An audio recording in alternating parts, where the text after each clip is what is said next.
Ayun, what's up mga ka-idol? So, nandito na naman po ako sa aking ginagawang bamboo house. Nais ko lang kayong i-update mga ka-idol dahil maggagawa tayo ngayon ng sahig mga ka-idol, sahig na kawayan. So, yun, nais kong ibahagi sa inyo mga ka-idol. At maraming salamat nga pala sa mga bago nating subscriber dyan mga ka-idol. So, yun, nadadagdagan tayo mga ka-idol. At kung ikaw naman ay napadaan lang dito sa aking munting channel mga ka-idol, ay huwag kalimutan na pakipindot na lang ng subscribe button sa may ibaba at pakihit na rin ng notification bell upang lagi kang maging updated sa mga bago ko pang i-upload na video. So yun mga ka-idol. So ngayon medyo umulan.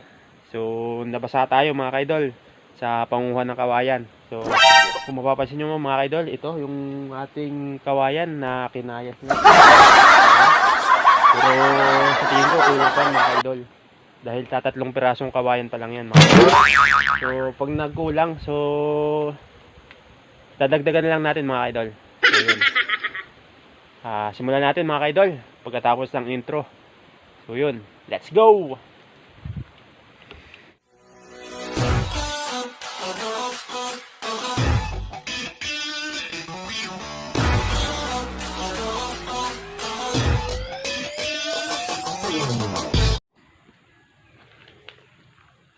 Na ito na mga ka-idol yung ating kinayas na kawayan.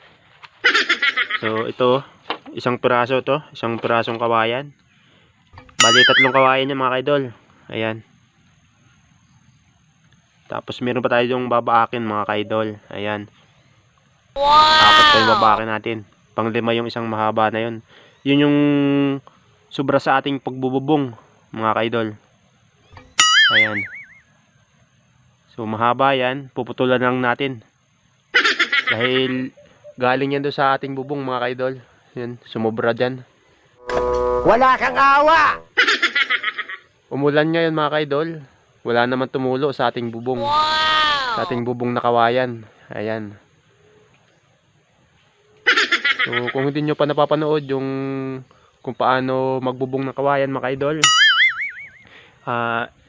ilalagay ko na lang sa description yung link para mapanood nyo yung kung paano magbubong ng kawayan mga ka-idol.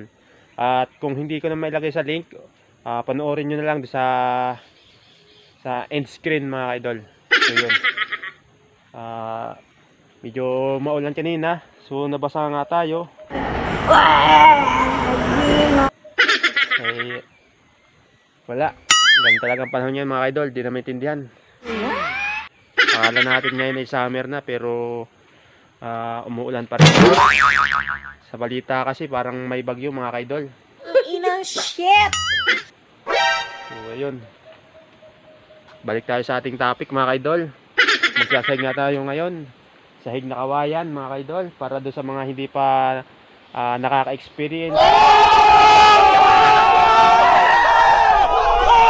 sa pagsasahig ng kawayan. Yun, kaya ating ibabahagi sa inyo mga ka-idol. Pero doon sa iba mga ka-idol ay alam ko na nakaranas na rin kayo ng pagsasahig ng kawayan. Lalo na doon sa mga laki sa bukid mga ka-idol. So yun, ang video na ito nais kong ibahagi sa mga hindi pa nakaka-experience ng kung paano ba magsahig ng kawayan mga ka-idol. Nice. Tulad nung sa bubong na kawayan na ibahagi ko na nung nakaraang video. So yung ngayon, yung sahig na kawayan naman mga ka-idol. Tapos pag natapos na ito, ang next video naman natin mga ka-idol ay yung sa dingding naman. So yun, abang-abangan nyo na lang mga ka-idol hanggang matapos itong ating bamboo house na ito. At pag natapos na yun, yung dingding at saka yung sahig mga ka-idol, so mag-landscape naman tayo mga ka-idol. Yung mga halaman naman ang ilalagay natin sa mga bawat gilid pang dekorasyon. So medyo matagal-tagal pa yun mga ka-idol. So dito muna tayo sa sahig na kawayan mga ka-idol. Tara, simulan natin mga ka-idol.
A few moments later. Yun mga kaidol. So, tapos na natin gawin yung ating sahig mga kaidol. Ayan. Yung sahig na kawayan mga kaidol. So, okay na mga kaidol. Natapos na natin. Ayan. Yan po yung ating sahig na kawayan mga kaidol. Ayan. So, ang kulang na lang mga kaidol ay yung ating dingding. Dingding na kawayan. Ayan. Katatapos lang natin mga kaidol. So, yun mga kaidol. Natapos na nga natin yung ating sahig na kawayan. So, kung napadaan ka lang dito sa aking channel, kaidol. So, huwag kalimutan na pindutin yung subscribe button sa may baba. Pakihit na rin ang notification bell upang lagi kang maging updated sa mga bago pang i-upload na video. So, yun mga idol. At saka maraming salamat nga pala sa mga bago nating subscriber dyan. Nakasubscribe lang. So, yun. Maraming salamat, idol. Isa ka ng idol ngayon. So, yun. Ayos. Hanggang sa muli mga idol.